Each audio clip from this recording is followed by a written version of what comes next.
চায়ের কাপে বিস্কুট ডুবিয়ে খাবার সময় মাথায় এলো এই চা চীনা শব্দ, আবার বিস্কুট হলো ফরাসি শব্দ, বিস্কুটের সাথে থাকা চানাচুর হিন্দি। চায়ের মধ্যে যে পানি আর চিনি থাকে, চিনি হলো চীনা অথচ পানি হিন্দি শব্দ। চা ভর্তি পেয়ালাটা ফার্সি শব্দ, কিন্তু কাপটা হলো ইংরেজি, আবার ইংরেজি শব্দ নিজেই হলো পর্তুগিজ। চা চীনা হলেও কফিটা কিন্তু তুর্কি শব্দ। আবার কেক, পাউরুটির কেক, এটা ইংরেজি কিন্তু পাউরুটি পর্তুগিজ। আচ্ছা, একটু দামি খানাপিনায় যাই। আবার বলে রাখি কিন্তু খানাপিনা হিন্দি শব্দ আর দাম গ্রিক। রেস্তোরাঁ বা বুফেতে গিয়ে পিৎজা, বার্গার অথবা চকলেট অর্ডার দেওয়ার সময় কখনো কি ভেবে দেখেছেন এই বুফে আর রেস্তোরাঁ দুটোই ফরাসি ভাষার, সাথে পিৎজাও। পিৎজাতে থাকা মশলাটা হলো আরবি, আবার মশলায় থাকা মরিচটা হলো ফার্সি। বার্গার কিংবা চপ দুটোই ইংরেজি শব্দ, কিন্তু চকোলেট আবার মেক্সিকান শব্দ। অর্ডারটা ইংরেজি, কিন্তু যে মেনু থেকে অর্ডারটা করছেন সেটা আবার ফরাসি। ম্যানেজারকে নগদে টাকা দেওয়ার সময় মাথায় রাখবেন এই নগদ হলো আরবি শব্দ, আর এই ম্যানেজার ইতালিয়ান। আর দারোয়ানকে যদি বকশিস দেন, দারোয়ান এবং তার বকশিস দুটাই ফার্সি। এবার চলুন একটু বাজারে গিয়ে একটু সবজি আর ফলমূল কিনি।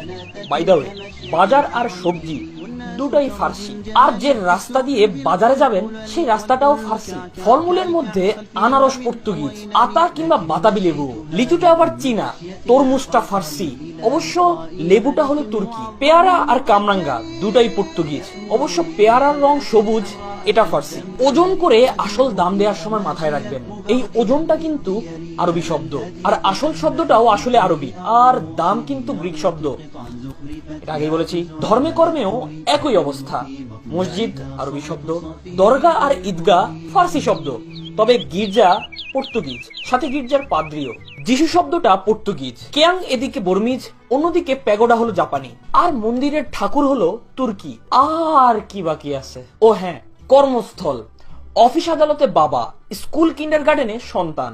বাবা নিজে কিন্তু তুর্কি, তবে যে অফিসে বসে আছেন সেটা ইংরেজি। তবে আদালত আরবি, আদালতের আইন ফার্সি, আইন যারা পড়ে মানে উকিল আর কি, উকিল আবার আরবি। ছেলে যে স্কুল বা কলেজে পড়ে সেটা ইংরেজি, কিন্তু কিন্ডারগার্টেন আবার জার্মান। স্কুলে পড়ানো বই, কেতাব দুটাই আরবি শব্দ। যে কাগজে এত পড়াশোনা সেই কাগজটা ফার্সি শব্দ, আবার কলমটা কিন্তু আরবি। রাবার আর পেন্সিল কিন্তু আবার ইংরেজি। আমার এই এত কথাগুলো যদি মনে না থাকে, অন্তত এটা মনে রাখবেন যে এই মন শব্দটা আরবি শব্দ। শব্দের কেচ্ছা কাহিনী এখানেই খতম, তবে এই কেচ্ছাটা হলো আরবি শব্দ আর কাহিনীটা কিন্তু হিন্দি, আর দুটার খতমটা হলো আরবি। আচ্ছা, অনেক কিছু বলে ফেলেছি, আমি মাফও চাইলাম না, সরিও বললাম না, কারণ মাফটা হলো আরবি শব্দ আর সরিটা হলো ইংরেজি। আচ্ছা, আমি চুপ যাই, আর চুপটা হলো